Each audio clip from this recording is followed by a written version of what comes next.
वहीं ईरान ने इजराइल को हराने के लिए शॉर्ट सर्किट वाला फॉर्मूला लागू कर दिया है।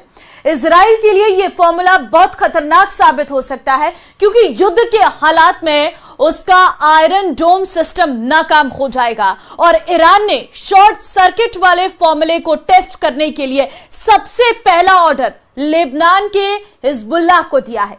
यह रिपोर्ट देखिए।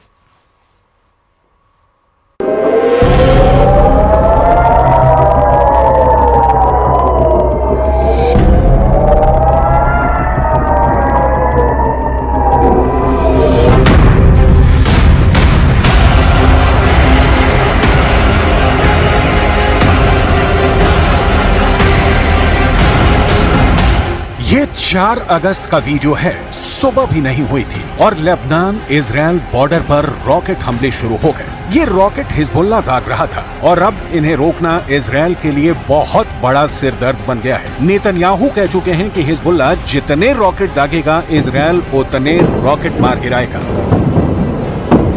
सवाल है कि इजराइल ऐसा कब तक करता रहेगा, क्योंकि इजराइल के खिलाफ मोर्चे 1 नहीं, 2 नहीं, 3 नहीं बल्कि 4 है। इसलिए रॉकेट वाले युद्ध ने बड़ा सवाल खड़ा कर दिया है। इस युद्ध में कौन जीत रहा है, कौन हार रहा है, इसका जवाब आपको चौंका देगा। 1, 2, 3, 4 गिनते रहिए। आपको 5, 10 नहीं बल्कि पूरे 16 रॉकेट शिकार करते हुए आयरन डोम मिल जाएगा। जी हाँ, इस हमले में हिजबुल्लाह के 16 रॉकेट इजराइल ने मार गिराए। एक भी रॉकेट इजराइल के एयर डिफेंस सिस्टम आयरन डोम से नहीं बच पाया। लेकिन फिर वही सवाल, रॉकेट हमले कब तक रोकता रहेगा इजराइल? क्या ईरान ने इजराइल को चकरघिन्नी युद्ध में फंसा दिया है? क्या ईरान ने इजराइल की एयर डिफेंस बैटरी फेल करने की तैयारी कर ली है? क्या इजराइल के खिलाफ ये ईरान का शॉर्ट सर्किट प्लान है? מדינת ישראל נמצאת במלחמה רב-זירתית נגד ציר הרשע של איראן. אנחנו מכים בעוצמה בכל אחד מזרועותיו. אנחנו ערוכים לכל תרחיש, הן בהגנה והן בהתקפה. ואני חוזר ואומר לאויבינו, נגיד ונגבה מחיר כבד על כל מעשה תוקפנות נגדנו, מכל זירה שהיא. इजराइल का आसमान रोज ऐसी रोशनी से जगमग होता है। कभी उत्तर की तरफ से हिजबुल्लाह रॉकेट फायर करता है, कभी गाजा की तरफ से बचा खुचा हमास का रॉकेट दस्ता एक्टिव होता है और फिर इसके जवाब में इजराइल एक्टिव करता है आयरन डोम।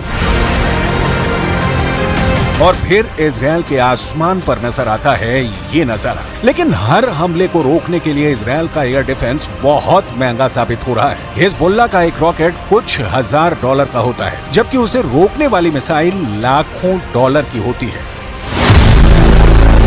यानी 1 लाख रुपए की कीमत वाले रॉकेट या तोप के गोले को रोकने के लिए आयरन डोम से 2 मिसाइल फायर की जाती है। इनकी कीमत रेंज के हिसाब से 70 लाख से 1 करोड़ रुपए हो सकती है। युद्ध लड़ने की इतनी बड़ी कीमत हैरान करती है। ऐसे में क्या नेतन्याहू इस हथियार की इतनी बड़ी कीमत चुका सकते हैं?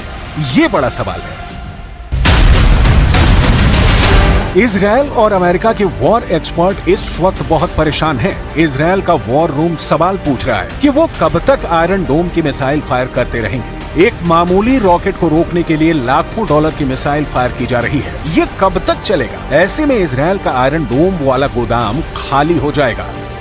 हिजबुल्लाह और हमास के रॉकेट अटैक के खिलाफ आयरन डोम का सक्सेस रेट 90% से ऊपर रहा है। यानी हर 100 रॉकेट हमलों के बाद जब आयरन डोम की मिसाइल फायर की गई तो उसने 90 से ज्यादा रॉकेट को आसमान में ही रोक दिया। इसी वजह से इस एयर डिफेंस सिस्टम पर इजराइल बहुत ज्यादा भरोसा करता है। आयरन डोम 4 किलोमीटर से लेकर 70 किलोमीटर दूर से हो रहे हमलों को रोक सकता है। ये मिसाइल को भी रोक सकता है, ये रॉकेट के हमले भी रोक सकता है और तोप के गोलों को भी रोक सकता है। आयरन डोम के फैन डोनाल्ड ट्रंप भी हैं। डोनाल्ड ट्रंप ने कहा है कि वो आयरन डोम जैसे मिसाइल डिफेंस शील्ड अमेरिका में लगाएंगे। ये ऐसा डोम होगा जो पहले किसी ने नहीं देखा होगा। Will prevent World War III, which is very close to happening. I will restore peace through strength, and in my next term, we will build a great Iron Dome missile defense shield over our country. Donald Trump बड़ी बड़ी बातें कर रहे हैं, लेकिन बड़ा सवाल बाकी। मुद्दा यह है कि ईरान ने बड़े युद्ध से पहले क्या इजरायल को एक ऐसे चक्र में फंसा दिया है जिसमें इजरायल का एयर डिफेंस गोदाम खत्म होने जा रहा है। इजरायल ये बात बहुत अच्छी तरह जानता है कि आयरन डोम की मिसाइल के पार्ट अमेरिका में बनते हैं, इसलिए उसके लिए जरूरी है कि आयरन डोम का गोदाम तभी भरा हुआ रहेगा जब अमेरिका से हथियारों की सप्लाई जारी रहे।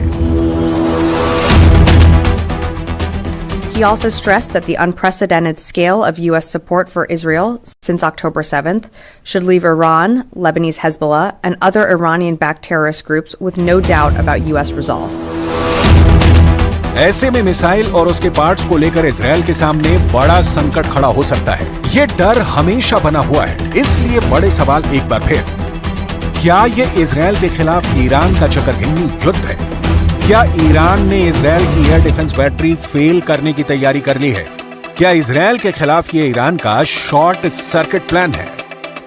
We know that the threat is there, it's still there.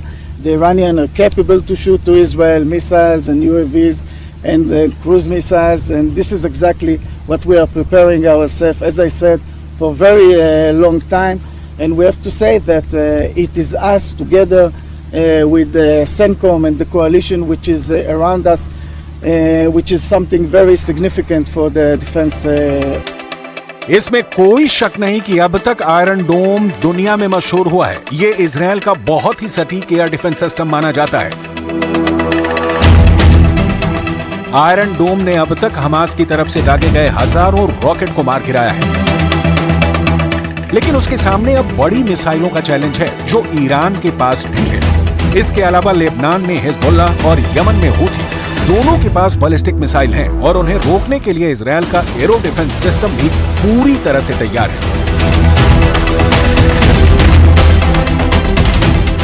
इन्हें रोकने के लिए इजरायल के पास है बहुत ही सटीक एरो 3 मिसाइल डिफेंस सिस्टम।